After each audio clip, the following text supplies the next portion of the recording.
What's up, guys? I'm back with another list video. This time I'm going to be talking about my top 10 movies of 2021. This should be following my top 10 favorite albums of 2021. I'm going to plan to kind of release this right after that one, so I can go check that out if you want, since it is already up on the channel by now. And something I forgot to mention in that video is that I'm only going to be doing the best of the year. I'm not going to be making any videos talking about worst movies or worst albums. That just want to keep it good vibes, nothing negative. I want to look back on this year and reflect on all of the best of the year. The best albums, the best movies, just keeping it positive in that way. And I'm just going to get right into it. I don't really need an in-depth explanation of what this video is going to be. It's pretty simple. These are just my 10 favorite movies of this year. So let's just start with number 10.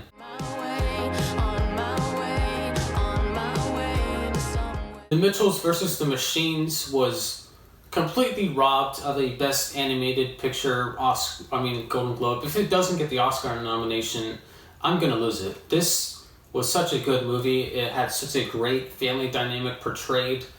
It was very well brought to life with the animation, which was also extremely unique. A great cast as well, with some surprisingly good cameos in it. The humor was very good as well, very funny, maybe a little bit childish at a couple of moments, at least for my taste. But I did enjoy a lot of it, and it did make me laugh. And it's also a movie with a lot of heart and a lot of imagination. I can go on and on. Long story short, I really enjoyed this movie. Easily one of the best animated movies and best Netflix movies that came out. I wish I could have seen this in theaters, but whatever, I'll take what I can get.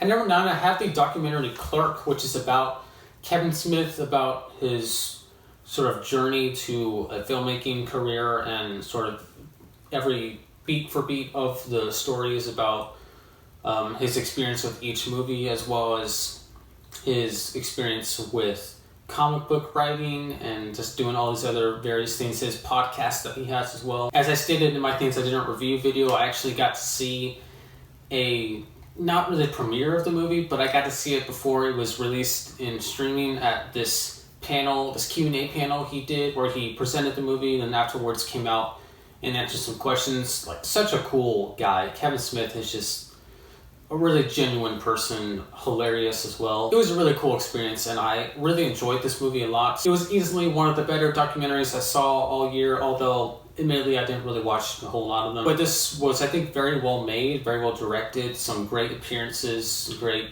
interviews with people in the midst of it that have been a part of his movies and a part of his life up to this point. And if you're a Kevin Smith fan, then this is pretty much a must watch. I don't see why you wouldn't check this out. Showers in the kitchen, there might be some soap. Dishes in the sink, brush your teeth. At number 8, I have Tick, Tick, Boom, the very impressive and well-directed movie from Lin-Manuel Miranda, his directorial debut, surprisingly, based on the true story and true events of Jonathan Larson's life. And I thought they did a great job at portraying what Jonathan was going through during this time, trying to write a musical, a stage play that would be good enough for Broadway. He puts all of his heart and soul into this one play, and essentially people like it, but they're just like, it's not good enough, you gotta keep going, you gotta keep writing more.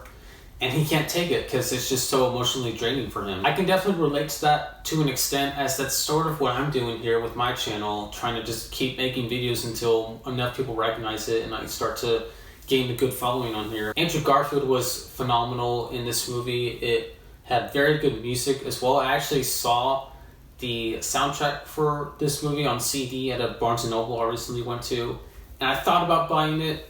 I didn't, but yeah.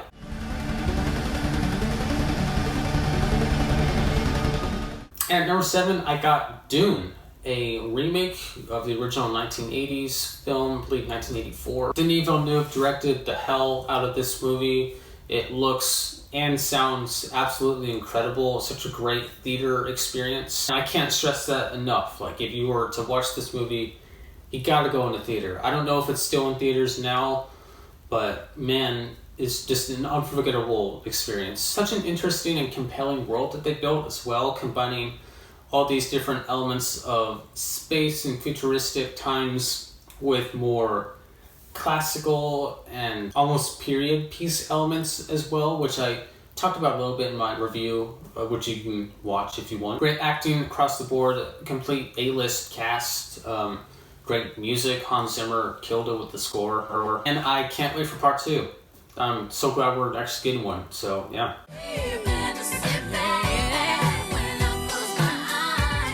With my number 6 pick, I'm going in certainly much more fun and lighthearted direction, but nonetheless a great one with Free Guy. This was such an enjoyable time at the theater. Ryan Reynolds is basically playing himself. He's playing sort of the same character he has been playing in a good amount of his movies, but you know, he's just so good at being that kind of character. The concept of this movie was very interesting as well, with a somewhat artificial intelligence existing in this video game. Intelligence, I don't think I finished that word, but intelligence. So many memorable moments, memorable funny lines, you know, like, don't have a good day, have a great day. Very, very quotable movie, and just a ton of fun. Just a really fun time. Downtown, no funner place for sure. Number 5, I have Last Night in Soho. I was very excited for this movie. It was a new Edgar Wright movie. I'm a big fan of him and his work. And for the most part, this movie was very satisfying for me. Easily one of the most unique movies that I saw all year. I was going to say horror movies, but it's really more of a thriller, psychological drama, more than horror, except for the last act, I would say. It's such a creative concept and amazing direction, especially in the scenes that go back to 1960s London. Some really great and seamless editing. A couple of moments that were a little bit predictable, but that didn't really hinder my overall experience with the movie, which, like I said, was very satisfying.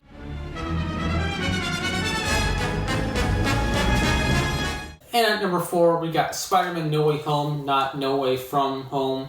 Like I said in my review of it by accident, Spider-Man No Way From Home, No Way From Home, No Way From Home. This was my favorite installment of the Tom Holland Spider-Mans up to this point. You know, there might be more, who knows. An extremely satisfying movie on several different fronts for the fans, for the critics. It's just such an epic movie, and probably the most epic standalone Marvel movie, I think. And some very quick spoilers here. Skip to this time, the number 3 spot, if you want to avoid this. Look, seeing Andrew Garfield and Tobey Maguire was awesome, but seeing freaking Charlie Cox as Matt Murdock, my boy Daredevil, oh my god, I couldn't have been happier. I really hope they use him more. I love the show Daredevil. It's easily my favorite Marvel Netflix show, and just seeing him here just really made me so happy. If I won the lotto tomorrow, well, I know I wouldn't bother going on no spinning. At number 3, we have the movie In the Heights, which was my personal favorite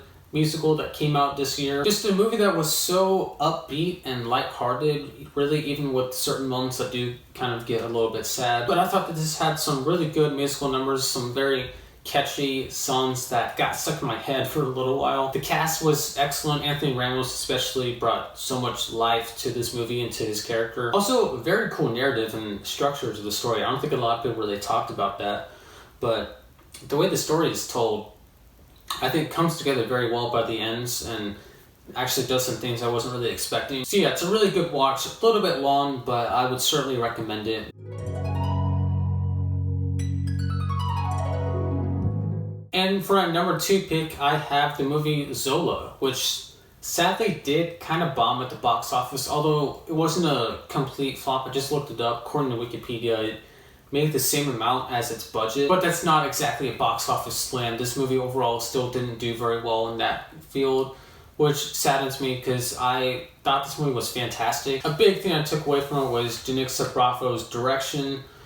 She really, I can tell that she took a lot from various other directors, some very well-known legendary directors such as Stanley Kubrick. I saw a lot of his influence in her direction. It's a movie that isn't for everyone. It's gonna certainly disturb some people in certain scenes, but I just thought it was extremely well made. It was very funny at certain moments, very intense, some really good dialogue at certain moments that really kept me pinned to my seat and kept me on my toes. And I'm just so glad I was able to see this in theaters, because normally these are the kinds of movies that I miss out on at the end of the year, and then I'm like, damn it, why didn't I go see that? But thankfully I didn't miss out on this one. I got to go see it, and I'm really glad I did because I loved it. And like with my top 10 albums list, I have some honorable mentions that I want to make note of that didn't make the top 10, but I did still like. This first one is cheating a little bit since it's technically a trilogy, it's 3 different movies, but they all came out around the same time. They're basically all one movie. It's the Fear Street trilogy that was released to Netflix over the summer. These are just very fun, enjoyable horror movies. The exact kind of horror movies that I like to watch on Halloween or around the Halloween season. West Side Story I thought was very well directed by Steven Spielberg and was a good retelling of the original 1957 stage play. Raya and the Last Dragon, I'm pulling for that to win the Golden Globe for Best Animated Feature. Thought this was a really good movie as well. Very good world building and very compelling lore that's developed throughout it. Shang-Chi and the Legend of the Ten Rings, one of the better solo Marvel movies I've probably seen in a little while. There's some very good action in this one and a really good and charismatic performance from Simu Liu. And my last honorable mention is the movie Nobody. Bob Odenkirk proves himself to be a good action star, and he actually does a lot of the stunts himself, which is really cool. Yeah, it is pretty much a John Wick ripoff, but honestly, I really enjoyed it. I thought it was well done. Bob Odenkirk was awesome in the movie, so that's enough to keep me coming back to it. And now to my number 1 pick, it was the first movie that I ever gave an A to, the first thing in general that I gave an A to on this channel. I think it's one of the better horror sequels that have come out in recent years. You probably already guessed it by now. That is